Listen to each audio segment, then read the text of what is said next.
Boy, we've come a long way. You know, in the old days, there were no lights, no heat, no creature comforts.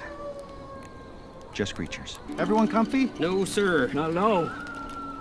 Nowadays, you just plug everything into your car. You got lights, heat. We are out of pesto. I'll make a run. Hey, everybody comfy? No. Not at all. Okie doke. 우리 시대 가장 진화한 전기차, 양방향 충전에 완전히 새로운 현대 아이오닉 5.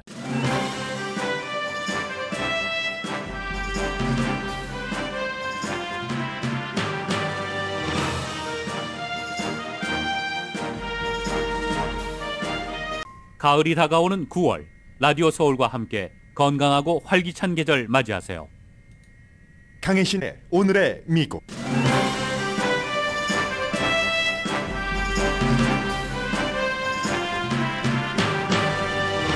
인플레이션 충격으로 어제 2년 만에 최저장을 보여준 주식시장은 오늘은 안정 쪽으로 향하고 있습니다.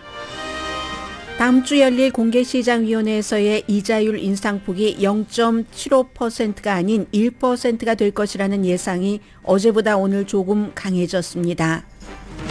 뉴햄프셔주 예비선거에서 마가 후보들이 휩쓸면서 공화당의 상원 탈환 가능성도 줄어들었습니다. 상원 예비선거에서는 트럼프 전 대통령도 공식 지지하기를 꺼리껴한 극단적인 말을 쏟아내는 후보가 이겼습니다. 린지 그레이엄 연방 상원 의원이 전국적인 낙태 금지 법안을 발의했습니다. 임신 15주일 이후에는 낙태를 금지하는 안입니다. 루이지아나주의 한 임산부가 태어나자마자 숨질 태아의 낙태를 로컬 병원에서 거부해서 1,400마일 떨어진 뉴욕으로 갔습니다. 젤렌스키 우크라이나 대통령이 러시아로부터 되찾은 지역 이지움을 방문했습니다. 시진핑 주석은 목요일 푸틴 대통령과 회담합니다. 두 사람은 미국이 아시아에서 만든 것과 비슷한 성격인 상하이 협력기구 지역회의에서 회담합니다. 물론 우크라이나 전쟁이 주요 이슈입니다. 엘리자베스 2세 여왕 장례식에 초대받은 지도자와 초대받지 않은 지도자, 초대받을지 받지 않을지 모르는 지도자가 있습니다. 여러분 안녕하십니까? 오늘의 미국 강혜신입니다. 어제 발표됐었던 8월 달의 물가 상승률, 인플레이션이 전반적으로 경제를 흔들고 있습니다. 어제 그 물가 상승이 연준이 좋아하는 그런 지표가 있고 일반 사람들은 사실 상관없죠. 에너지 값이나 식품 값, 이 두 가지가 변동률이 아주 높으니까요. 이런 것을 포함하거나 이 두 가지를 뺀 핵심 물가 지수이거나 다 영향을 받기 때문에요. 모두 다 일반 사람들, 소비자에게는 영향을 미칩니다. 오히려 일반 사람들에게는 연준이나 많은 경제 전문가들이 빼고 계산하기를 원하는 이 에너지, 그게 더 신경 쓰일 수도 있죠. 왜냐하면 최근에 조사한 인플레이션이 어떻게 될 것 같은가 하는 그런 그 질문에 대해서도 사람들은 인플레이션 하면 가장 먼저 생각하는 것이 더군다나 캘리포니아처럼 땅이 넓어서 자동차를 운전하고 다녀야지 되는 곳에서는 에너지 값, 가솔린 값을 신경 쓸 수밖에 없습니다.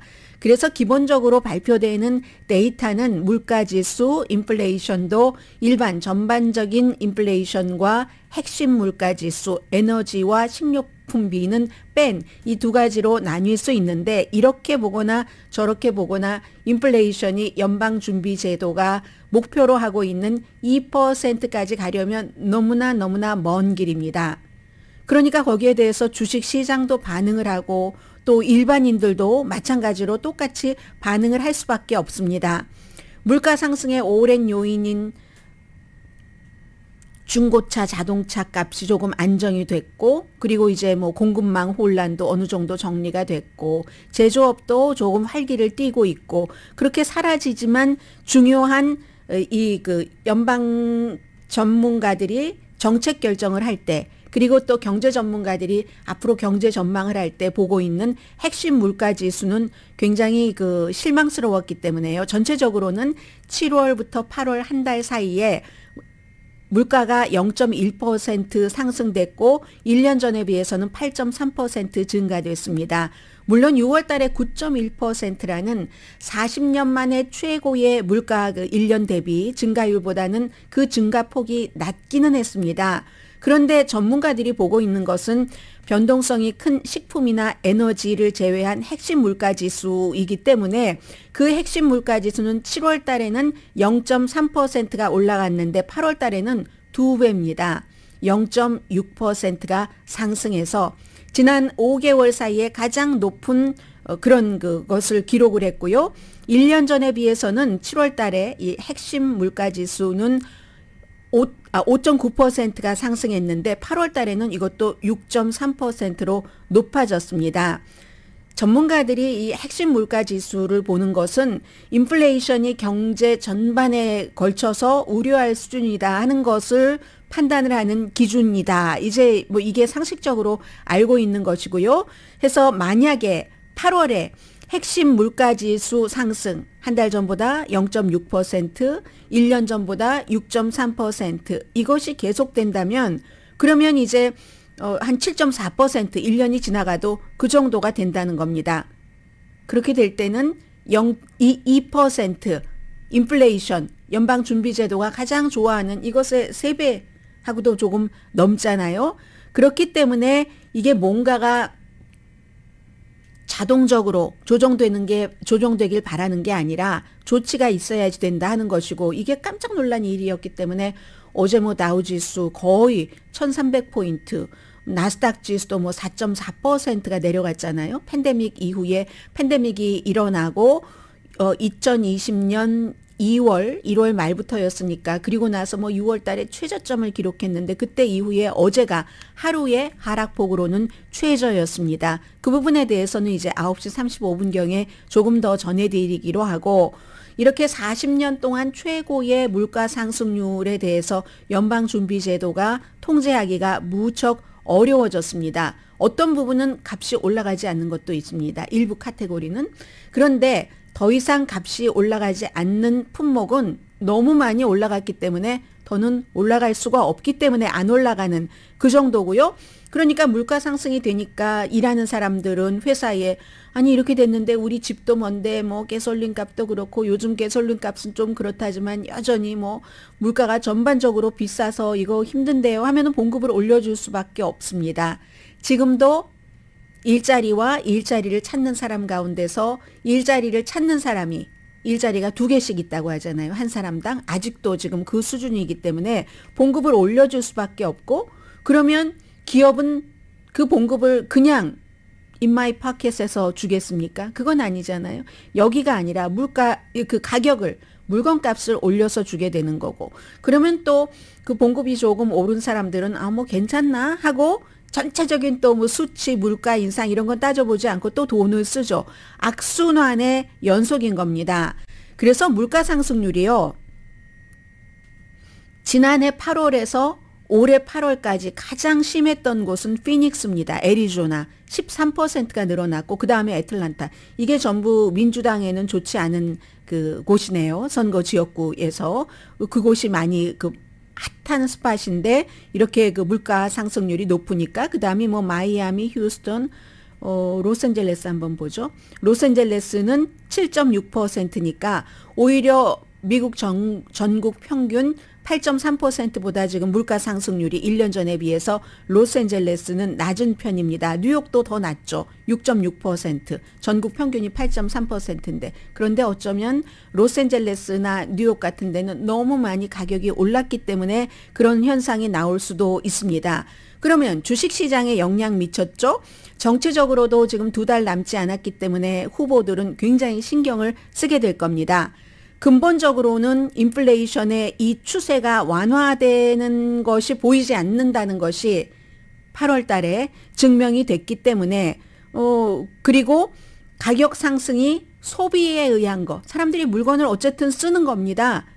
물가가 올라가도 물건을 사서 쓰는 것이기 때문에 그리고 앞으로도 특별한 일이 없으면 이 같은 물건을 계속 사는 지속 가능성이라고 할까요? 그건 이어질 것이기 때문에 그럼 물건값이 내려갈 수가 없는 거죠. 아무리 운송 비용이 안정이 되고 공급망의 혼잡도 좀 괜찮아지고 생산도 좋아지고 뭐 재고도 증가한다 할지라도 소비를 따라갈 수가 없는 겁니다. 미국 경제 성장의 70%가 소비자에 의해서 이루어지고 있기 때문에 부분적으로는 소득이 증가하고 있기 때문에 임금 인상률 때문에 그렇죠. 그래서 뭐 여러 가지 이유가 있겠죠. 팬데믹 동안에 사람들이 하도 식당도 못 갔고 여행도 못 갔고 아유 이번에 뭐 기분도 그런데 가구도 좀 바꿔야지. 그 당시에 뭐 보조 받았던 것도 있고 쓰지 않아서 세이빙 해놓은 것도 있고 여행도 전혀 못 갔으니까요. 몇 년 동안에 그런 것으로 좀 써야지 하고 지출을 멈추지 않는다는 겁니다.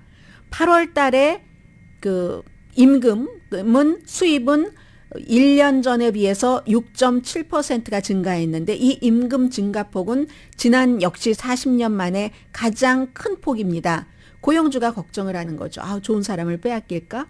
그리고 우리 지금 당장은 뭐 저 직원이 필요 없다 할지라도 뭐 다 들어오면 밥값은 하니까 일단 사람 구할 수 있을 때 적당한 사람을 우리 식구로 만들어 놓는 게 좋지 하면서 아직은 그렇게 돈을 쓰고 있고 식당 가격이요. 식당 음식 가격이 8월 달에 0.9%나 올랐습니다. 그러면 전반적인 한 달 사이의 그 증가폭보다도 훨씬 많은 거잖아요. 8점 몇 %라고 말씀드렸죠. 0.9%. 1년 사이에는 8%가 올랐습니다. 그리고 아직도 9월 달 현재도 식당 예약 줄어들지 않고 있습니다. 늘어나고 있습니다. 그 오픈 테이블을 요즘에 많이 이용하시죠? 앱이요. 거기서 보면은 그렇게 되는 건데 어쨌든 7월 달의 지출도 그렇고 8월 달의 지출도 그렇고 인플레이션을 다 감안해도 사람들은 돈을 더 쓴다는 겁니다. 게다 대고 그 지출의 3분의 1을 차지하는 렌트비 또 의료비가 그 다음으로 많이 들겠죠. 그런 것이 또 비용이 계속 올라가고 하니까 이 전반적으로 이렇게 물가 상승률이 올라갈 수밖에 없고 그러니까 또 병원과 무슨 병원에서는 간호사와 의사에게 돈을 더 지불을 해야지 되고 그리고 또 임금이 올랐으니까 팬데믹 기간 동안에 같이 살던 뭐 친구와 룸메이트를 하던 아니면 집에 들어와서 살던 사람들이 몇 년 살아보니까 아유 역시 다 성인이 되면 따로따로 사는 게 나아. 이런 그 심리적인 이유도 있고 돈이 조금 여유가 있기 때문에 또 집 찾아서 나갑니다.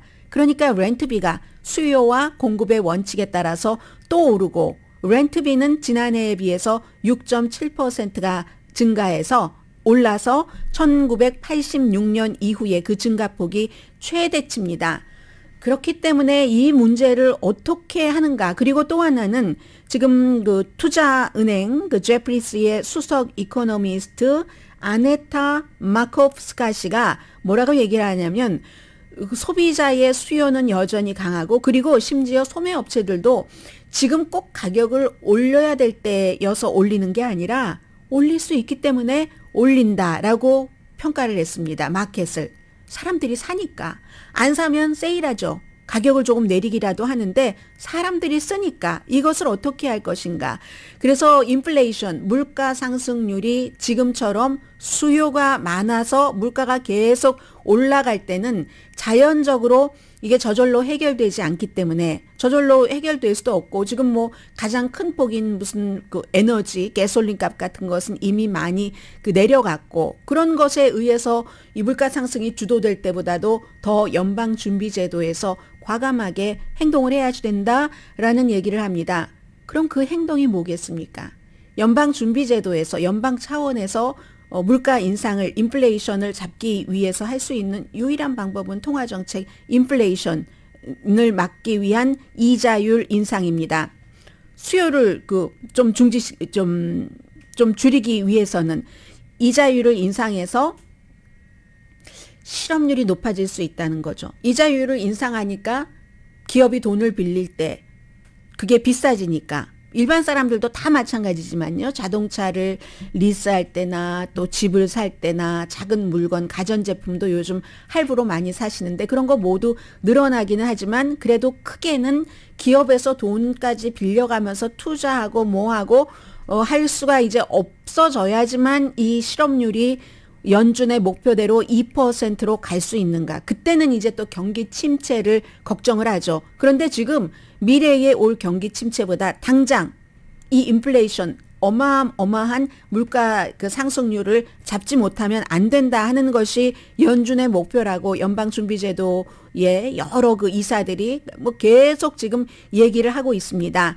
만약에 이제 그렇게 해서 기업이 돈 벌기가 힘들어지고 하면은 뭐 연봉도 많이 주지 않고 또 뭐 감원이 시작되고 예를 들어서 그렇다고 하면은 사람들이 언제 감원될지도 모르는데 우리 회사 분위기가 그런데 뭐 큰 물건을 덥석덥석 사겠습니까? 그렇지 않죠. 심지어 내가 감원될 염려가 없다고 생각하는 사람들도 전반적인 소비 심리가 위축됩니다. 그렇게 하기 위해서 연방준비제도가 과연 다음 주에 40년 만에 최대 이자율 상승 이게 가능한가?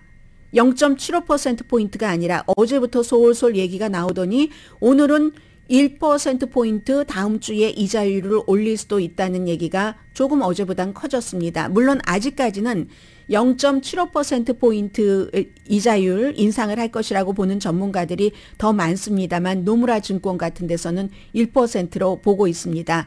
절박한 시대라는 겁니다. 경제적으로 절박한 시대에는 절박한 조치가 필요하기 때문에 결국은 연방준비제도의 40년 만에 최고의 이자율 인상폭에 의존할 수밖에 없다라고 하는 거. 그렇게 될 때는 만약에 이번에 1%포인트를 올린다면은 얼마 전까지만 하더라도 한 일주일 전까지 여러분들께 올해까지 뭐 한 4% 정도 이자율 인상, 올해 초에 거의 0%였었죠. 그래서 4% 정도 되지 않을까 했는데 그렇게 되는 경우 뭐 4.5%까지 가야지 된다. 4.75%까지 내년 초까지 이자율 인상이 갈 수도 있다라고 보고 있는 사람들도 있습니다. 현재는 뭐 기준금리가 2.25%에서 2.5% 사이입니다.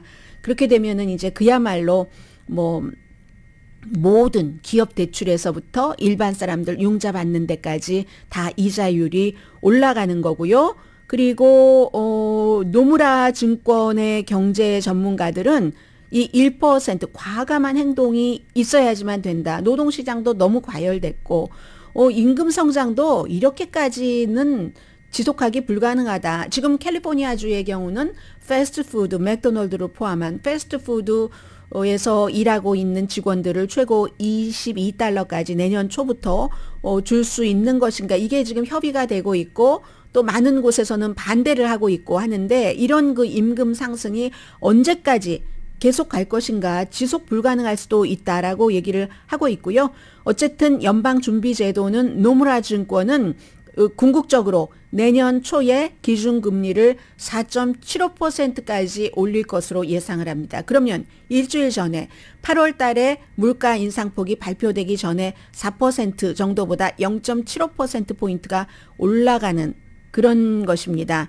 참 이렇게 이자율 인상과 함께 인플레이션, 이 물가 상승률도 너무 큰데 그런데도 이 쫌마켓이 좋잖아요.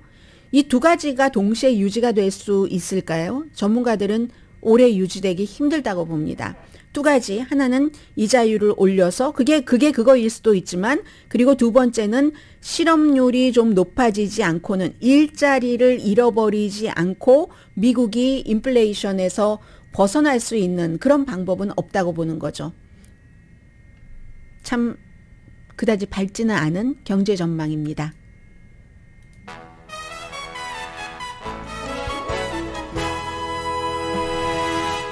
오늘의 미국은 존경받는 기업 17년 연속 1위, 소비자 신뢰도 1위인 유한양행 뉴오리진 미주 총판 피부과학 셀리온, 이민법 가정법 전문 제인정 종합법률 사무소, 프리미엄 고기 쌈밥 전문 레스토랑 쌈, 재래식으로 직접 만드는 검정콩 생순두부 수라원 순두부, 한국 홈쇼핑 공동펀입니다.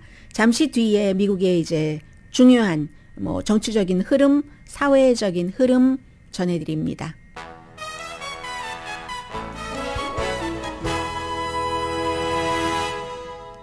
라디오 서울 방송 오늘의 미국 듣고 계십니다. 네, 지금도 미국 텔레비전에서는 지금 엘리자베스 2세 여왕이 숨진 뒤에 본인의 별장에서 숨지고 나서 이곳저곳을 쭉 그 시신을 옮기면서 사람들이 그 조문을 할 수 있도록 기회를 주고 있습니다. 그래서 이제 그 국장이 시작되려면 월요일 로스앤젤레스 시간으로 새벽인데 지금은 그 어디가 있나요? 그 웨스트민스터 홀에서 사람들이 그 조의를 표하고 있습니다. 뒷부분에 과연 누가 이 장례식에 초대를 받았고 초대받지 못했는가 전해드리겠습니다. 한국에서는 뭐 말하자면 영부인이 동행을 해야지 되는가 하지 말아야지 되는가 굉장히 논란이던데 글쎄 그게 지금 한국에서 논란이 돼야지 될 때 있는지는 모르겠습니다만은 잠시 뒤에 그 내용은 전해드리겠고요. 미국에서 뉴햄프셔주에서 뉴햄프셔뿐만이 아니라 다른 주에서도 선거가 있었고 어제의 선거가 중간선거 전에 예비선거 마지막이었는데 뉴햄프셔가 굉장히 흥미롭습니다. 왜냐하면 뉴햄프셔에서는 트럼프 전 대통령이 공식적으로 뭐 화끈하게 지지를 한 후보가 없습니다. 그러나 어떤 후보는 트럼프 전 대통령보다도 더 트럼프스러웠습니다. 그리고 거의 이 트럼프 스타일의 마가, Make America Great Again, 미국을 더 위대하게 그런 후보가 공화당에서는 말하자면 싹쓸이를 했습니다. 싹쓸이를 하면 좋아야지 될 것인가 좋지 않다고 보는 거죠. 특히 그 상원 의석이 민주당이 약한데 약하고 50대 50이고 현재의 의석은 민주당인데 민주당의 현 의원에 정말로 트럼프조차 지지하지 않은 던 볼덕이라는 이런 후보가 공화당의 후보로 당선됐기 때문에 오히려 민주당의 약한 그 매기 하산 상원 의원에 대적을 해서 이거 빼앗아 올 수 있는 사람 척 모스 후보가 지고 말았습니다.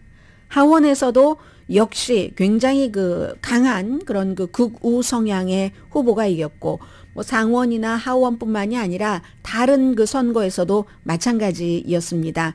그러니까 이건 이제 두 가지를 보여주는데 하나는 앞서 말씀드린 그 민주당이 조금 유리할 수도 있다. 일반 본선거에서. 그리고 또 하나는 트럼프 전 대통령이 공식 지지를 하지 않아도 이제는 공화당이 후보들이 그 기득권에 굉장히 그 대항을 하는 그런 후보들이 많아지고 있구나. 그리고 기득권층에 대항하는 후보들은 조금 더 극단적이고 심지어 트럼프보다도 더 극단적인 그런 후보가 많다는 게 공화당의 고민이기도 할 겁니다.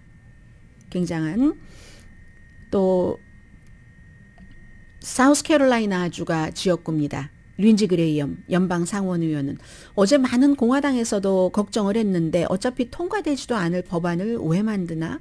린지 그레이엄 연방 상원의원이 임신 15주일 이후에는 낙태를 허용하지 않는 그게 이제 어떤 한 주에 속하는 게 아니라 사우스캐롤라이나주하고 관련 있는 게 아니라 미국 전국적으로 연방에서 그렇게 임신 15주일 이후면은 낙태를 하지 못하게 하는 법안을 발의를 했습니다.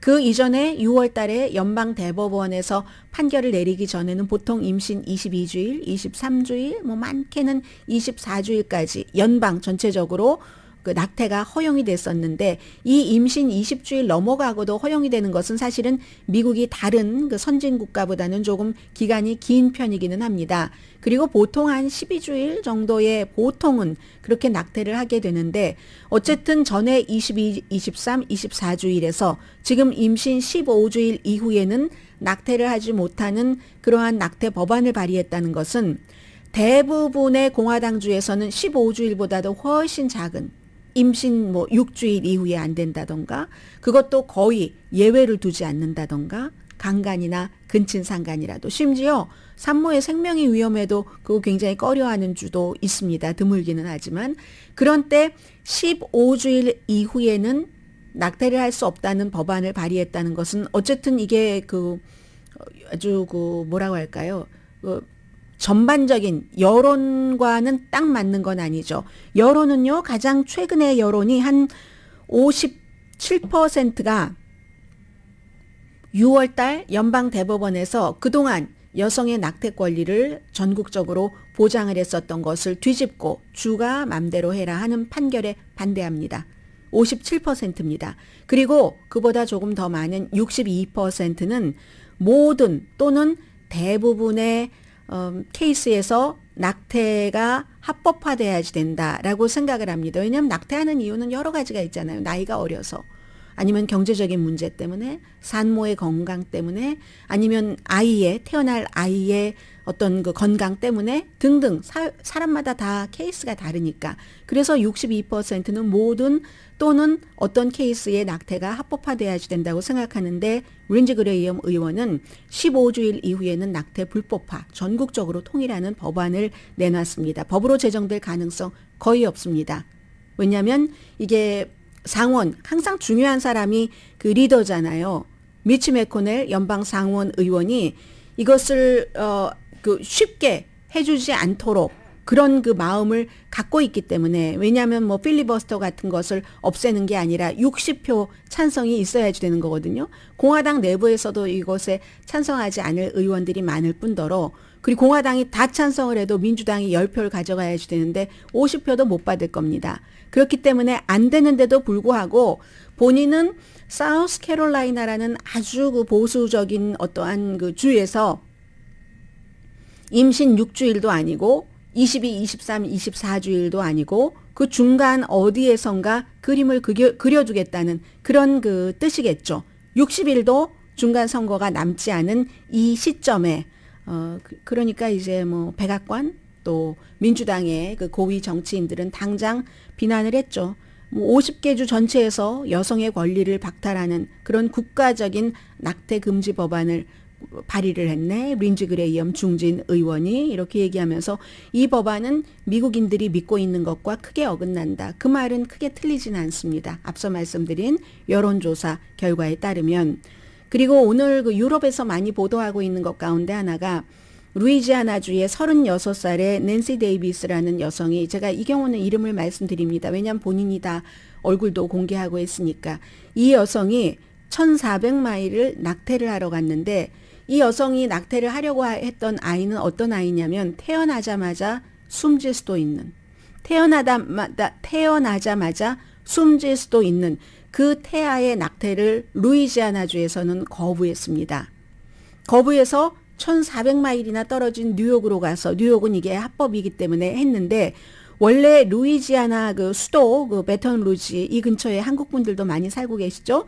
여기서 이제 초음파 검사를 받았을 때 7월 말에 임신 한 10주일 정도였답니다. 그런데 그런 진단을 받았잖아요. 아이가 태어나자마자 몇 시간 뒤에도, 몇 주일 뒤라도, 아기가 몇 분 안에라도 숨질 수 있는 그런 그 아이의 태아의 건강 상태였답니다. 임신 10주일이고.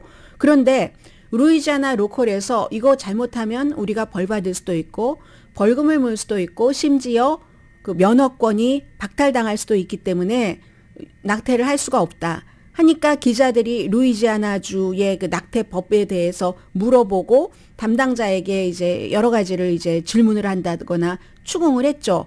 그랬더니 일반적인 예외가 포함되어 있긴 합니다. 일반적인 예외가 있어요. 그런데 이 일반적인 예외는 있지만 거기에 딱히 이 케이스에 이런 아이가 태어나자마자부터 뭐 몇 시간, 뭐 몇 주일 안에 숨질 수도 있다 하는 것이 명시적으로 그 포함되어 있지 않기 때문에 누가 이러한 그 위험을 감수하고 이 여성에게 낙태 시술을 하겠습니까? 그래서 이제 뉴욕까지 갔다. 이게 미국이다 하고 영국에서 보도를 합니다. 제가 지금 전해드린 이 내용은 가디언의 그 보도였고요. 자, 이 정도 전해드릴까요? 그리고 잠시 뒤에 주식시장과 뭐 여왕의 장례식 초대 손님 조금 말씀드릴까요?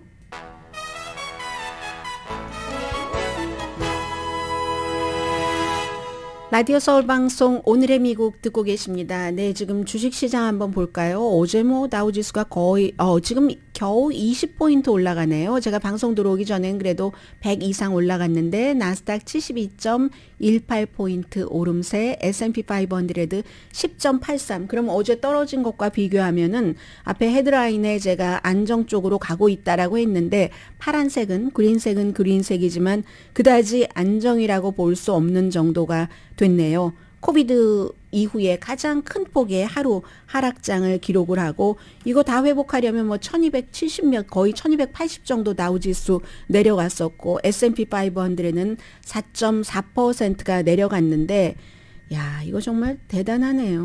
뭐 전체 그 지수가 올해 17.5%가 내려갔고 기술주는 뭐 심각한 하락세. 어제 오늘의 미국 방송될 때도 그랬고 나스닥 종합지수는 어제 5.2%가 내려갔습니다. 올 들어서 전체적으로 26%가 내려갔고요. 해서 이런 때 이제 국채 그 수익률 뭐 이런 것은 뭐 괜찮은 편이고 그리고 항상 이 달러가 좀 그 위험한 때는 강세를 띄죠. 달러가 강세를 띄고 환율 그렇기 때문에 한국이 지금 뭐 거의 1,400달러까지 달러당 가는 거잖아요. 그런데 이제 미국이 일부러 이렇게 뭐 환율을 그 조작을 하는 것이 아니라 이자율을 올리고 분위기가 이렇게 되면서 저절로 달러라든가 채권 쪽이 강해질 수밖에 없고 다른 나라를 위해서 미국이 뭐 그것을 또 뭐 낮추고 할 수 있는 방안도 없는 것이고 물론 이제 미국이 달러가 강해지면은 미국 내부에서도 수출과 수입에 따라서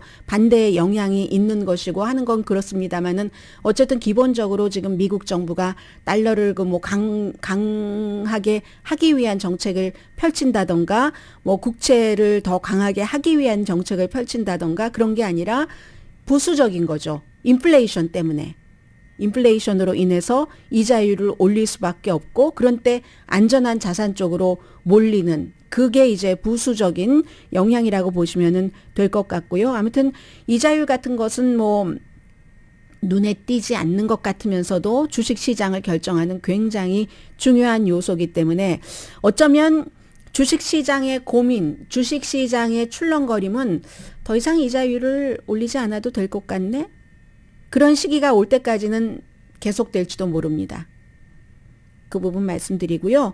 그리고 이제 월요일에 영국에서 9월 19일 로스앤젤레스와 8시간 차이가 나니까 로스앤젤레스 시간으로 새벽이 되나요? 아무튼 시간까지는 나오지 않았으니까 8시간 앞서갑니다. 지금이 로스앤젤레스가 아침 9시 36분이니까 17이니까 지금 오후 5시 38분이거든요. 5시 38분이니까 장례식이니까 아무래도 오늘의 미국이 시작되기 전에 로스앤젤레스 시간으로 새벽에 치러질 것이다. 이제 정상적인 그 장례 스케줄에 따르면 평범한 그럴 것이다라고 말씀을 드리는데 영국 여왕의 장례식은 70년 동안이나 세계 많은 나라의 그 상징적인 군주로 있었던 여왕이기 때문에 그 장례식도 역사의 기록이 되는 거죠. 그러니까 미국에서 지금 계속 실시간으로 중계를 합니다. 런던에 뭐 엘리자베스 2세 여왕의 시신이 도착했다 하면서 사람들이 추도하는 장면 보여주고 하는데 또 하나는 이 세계적으로 가장 큰 이벤트 왕족이 많이 모이고 세계 지도자들이 다 모이는 그래서 그 밖에도 한 7만 5천 명 정도가 뭐 장례식도 보고 뭐 경의를 표하고 엘리자베스 2세 여왕에게 그러려고 런던을 방문을 한답니다. 초청장 이미 주말에 다 나갔고요. 약 500명의 국가 정상과 외국 뭐 고위 인사들이 참석할 것으로 예상이 된답니다. 제가 이 내용은 영국이기 때문에 BBC를 바탕으로 전해드리고 있습니다. 그리고 한 2,000명 들어간대요. 그 성당에, 웨스트민스터 성당에 2,000명이 들어가기 때문에 500명에게 이제 초대장을 보냈고 지금 한국에서는 뭐 영부인이 가면 안 된다 하지만 항상 장례식에는 부부가 같이 가죠. 이 초대를 한 사람들도 부부이거나 배우자이거나 파트너, 왜냐하면 결혼 안 하고 사는 세계 정상들도 있기 때문에 배우자이거나 파트너, 그러나 너무 많은 사람들을 미국 대표로라든가 다른 나라 대표로 데리고 오지는 말아라라고 요청을 했다고 합니다. 워낙에 이제 장소가 한정이 돼 있고 가고 싶어 하는 사람 많고 가야지만 되는 사람들도 많으니까 그 가야지 된다고 생각하는 사람들 입장에서 세계 지도자들인데도 불구하고 한 군데에 모여서 다 그 상업용 그 항공편으로 런던에 도착하라고 하고요. 그리고 런던 서부의 한 장소에서 전부 모여서 버스로 간답니다. 장례식장에. 우리 헐리우드볼 행사할 때 어디에 모여서 셔틀버스 타고 가듯이 세계 지도자들을 그렇게 한답니다. 2200명이군요. 웨스트민스터 성당이 2000명이 아니라. 그런데 미국의 그 바이든 대통령이 뭐 다 같이 내려서 버스 타고 가겠습니까? 바이든 대통령에게는 그 원치 않으면 그러지 않아도 된다. 상업용 비행기로 안 와도 되고. 이게 이제 미국의 국력을 보여주는 거고. 그래서 지금부터는 초대받은 사람들을 유럽 왕족, 미국, 초대받지 못한 사람, 초대받을까? 아직도 결정되지 않은 사람을 전해드리겠습니다. 여러 가지 이게 세계의 정치 지형이잖아요. 유럽의 왕족, 뭐 당연하겠죠? 부부 동반이고요. 뭐 왕과 왕비, 여왕의 혈족이 많으니까 유럽 전역의 왕실, 뭐 벨기에, 노르웨이, 네덜란드, 스웨덴, 덴마크, 모나코 당연히 포함이 되고, 스페인의 왕실도 포함이 되고, 미국은 조 바이든과 질 바이든 여사 갑니다. 근데 버스 타고 가면 뭐 이런 건 안 하고요. 그리고 이제 그 바이든이 보통은 이제 딱 그 지도자들 뭐 하고 배우자만 오세요라고 하는데, 미국에 이제 약간의 여분이 있겠죠. 그래서 미국 대표단은 바이든 대통령이 결정을 하는가 봅니다. 그래서 트럼프 전 대통령에 대해서는 막 집중적인 논의를 했는데 같은 비행기 타고 갈 수 있을지 모르겠어요. 그래서 인원 제한으로 전 대통령이 꼭 가야 되는 것은 아니다. 이 정도 발표를 했거든요. 오바마 대통령 부부는 이거 초청장을 받아서 갈 것으로 알려졌고, 지미 카터 전 대통령은 초청장을 받지 못했다고 폴리티코에 얘기를 했습니다. 그러니까 이게 뭐 전직 대통령이라고 다 가는 것도 아니고, 그리고 그 얘기는 나중에 말씀드리고요. 영국 연방 리더들은 여왕이 그 여왕으로 재위하는 기간 내내 그 최고 국가의 원수였던 바로 그 국가들 지도자들이 당연히 참석을 하겠죠. 호주 총리, 뉴질랜드 총리, 뭐 저스틴 트루도 그 캐나다 총리 당연히 가고, 그 밖에 무슨 뭐 방글라데시, 스리랑카, 또 인도는 대통령이 갑니다. 총리가 아니라 대통령이 가고, 대통령이 이제 인도를 대표해서 가고, 다른 리더들은 아일랜드, 독일도 대통령, 프랑스의 임마누엘 마크롱 대통령 가고요. 이탈리아 대통령, 유럽연합 집행위원장, 그리고 한국의 윤석열 대통령 초대받았고, 브라질 대통령도 참석한다고 확인을 했습니다. 윤석열 대통령도 확인을 했고, 나루히토 일본 왕도 가고, 그리고 뭐 터키 대통령도 가고, 시진핑 중국 국가주석이 아직 애매한 겁니다. 이제 뒤에 말씀드리겠지만 지금 뭐 카자흐스탄을 방문을 하고 푸틴과 만나고 하잖아요. 그 일정도 그렇고, 그래서 영국에서 초대를 한 것이 아직 확인이 되지 않았고요. 초대 받을지도 모르겠고, 초대를 받아도 그 같은 여러 가지 이유 때문에 갈 수 있을지, 또 찰스 왕세자가 싫어하잖아요. 시진핑 중국 국가주석을. 그런데 어머니의 장례식에 어떻게 될지, 물론 여왕이 다 이 리스트를 숨지기 전에 정해놨을 겁니다. 대강은. 그러나 남아있는 사람들이 조율할 수 있는 부분이 있기 때문에 모르고, 오랜 동안 핵 프로그램에 대한 국제 제재 대상이었던 이란은 그 대사급만, 그 지도자는 아니고, 초대받지 못한 사람 누굴까요? 러시아의 블라디미르 푸틴, 벨라루스 대통령, 미얀마 대표, 다 다른 나라를 침공했거나 독재이거나 그런 것 때문에 영국과 러시아는, 러시아가 우크라이나를 침공한 이후의 관계가 최악입니다. 그리고 이제 벨라루스의 경우는 푸틴을 지원을 해서 지금 우크라이나를 압박하고 있기 때문에 그런 이유이고요. 미얀마에서는 2021년도에 군사 쿠데타 이후에 외교적인 관계를 크게 줄였습니다. 그런 것들. 그래서 아마 제가 말씀드리고 싶은 거 하나 먼저 말씀드리면, 주말에 가족들과 같이 냉면을 먹는데 저희 언니가 그러는 거예요. 틱톡에서 봤는데 그 엘리자베스 2세 여왕이 노 트럼프는 오지 말라고 딱 못을 박았다는 거예요. 그래서 나는 그때 토요일이었거든요. 토요일 점심이었습니다. 나는 뉴스에서는 그런 거 못 봤는데, 아직도 뉴스에서 저는 그런 거 못 봤거든요. 그런데 틱톡 같은 소셜 미디어를 통해서 그게 마치 정확한 그 뉴스였던 것처럼, 적어도 그 시점에 그런 뉴스는 없었습니다. 아직도 저는 그런 뉴스를 보지 못했고요. 그런 게 하나 있다. 그리고 또 하나는 한국에서 영부인이 가면 된다 안 된다 하는데 이 지구상 어느 나라에도 영부인이 엘리자베스 2세 뭐 영부인이 됐건 김건희 여사가 됐건 김건희 씨가 됐건 엘리자베스 2세 여왕 장례식에 참석해야 된다 말아야지 된다를 놓고 논쟁을 하는 선진 국가는 지구상에 대한민국밖에 없지 않는가 싶습니다.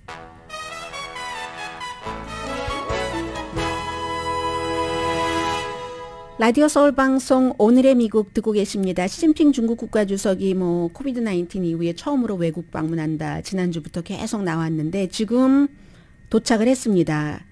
카자흐스탄에 도착을 해서 그다음에 이제 그 우즈베키스탄으로 가서 거기서 상하이 협력기구 지역 정상회의에 참석하는데 이 회의에서 이제 블라디미르 푸틴 러시아 대통령과 회담을 하는 거고 우선 이 그 기구를 상하이 협력기구를 말씀드리자면은 96년도에 뭐 중국 뭐 지금 그 우즈베키스탄 또 뭐 카자흐스탄 뭐 이런 나라들이 처음에 만들었다가 다시 당연히 그 러시아 포함하고요.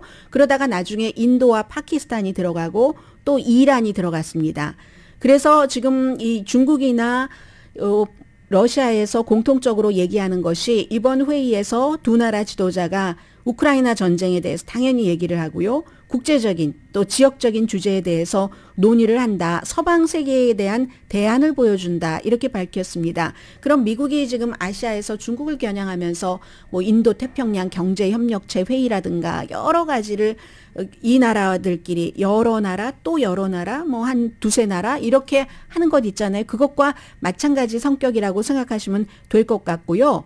클렘린에서도 푸틴 대통령이 뭐 인도, 파키스탄 지도자도 당연히 만나지만 터키, 이란까지 포함을 해서 그렇지만 중국 시진핑 주석과의 만남이 중요하다라고 얘기를 했고 당연히 그렇죠. 더군다나 이번에 중국 정부가 그 카자흐스탄과 국경을 접하고 있는 그 신장 지역이 딱 접하고 있잖아요. 여기서 위구르족과 다른 소수인족 뭐 충돌하고 숨진 사람도 있고 물 분쟁 때문에 이런 UN 보고서가 나온 뒤에 만나는 거기 때문에 굉장히 중요하고요. 아무튼 그래서 이 내용은 지금 뭐 나와봐야지 알겠는데 내일이면은 이제 회담이 시작이 되니까 뉴스가 많이 나올 것 같고요. 젤렌스키 대통령은 이줌이라는 그 동부 쪽에서 러시아가 딱 가졌던 것을 다시 탈환한 곳을 방문을 했습니다. 광장에 그 파랗고 노란 우크라이나 길을 세웠고 너무너무 그 파손이 다 많이 됐기 때문에 여러분들께서 보시기에 굉장히 충격적이겠지만 여러분들의 이 도시가 저에겐 충격적이지 않습니다. 저는 부차에서 다른 지역에서 이런 걸 많이 봤습니다. 라는 얘기도 했고요. 알렉산드르가 아니라 올렉산드르 샤포발이라는 분이 어제 그 러시아의 박격포 때문에 48세로 숨졌는데 이분이요 원래 군인이 아니었어요. 우크라이나 국립오페라단의 수석 무용수였답니다. 그런데 나가서 수류탄 던지는 법 배우고 전쟁이 일어나자 그렇게 해서 무용수가 전쟁터에서 숨졌습니다. 굉장한 용감한 낭만주의자다라고 얘기를 하더군요. 오늘의 미국은 존경받는 기업 17년 연속 1위, 소비자 신뢰도 1위인 유한양행 뉴오리진 미주 총판 피부과학 셀리온, 이민법 가정법 전문 제인정 종합법률 사무소, 프리미엄 고기 쌈밥 전문 레스토랑 쌈, 재래식으로 직접 만드는 검정콩 생순두부 수라원 순두부, 한국 홈쇼핑 공동폰이었습니다. 10시에 좋은 아침, 좋은 하루 방송됩니다. 모든 사람은 다 숨지죠. 어제는 프랑스의 유명한 감독이 숨져서 프랑스 대통령이 얘기를 했고 또 이렇게 우크라이나의 소속 뭐 발레단의 무용수 또 케네스 스타 하면은 모니카 루인스키 빌 클린턴 전 대통령 탄핵 재판 이끌었던 그 사람도 76세로 숨졌습니다. 그 이후에는 트럼프 전 대통령 탄핵 때 트럼프 전 대통령을 보호했고 제프리 앱스타인 그 어린이 성추행 그 사람도 변호를 했었습니다. 아무튼 굉장히 유명한 특검이었었죠. 모니카 루인스키 사건으로 그도 숨졌습니다. 강혜신이었습니다.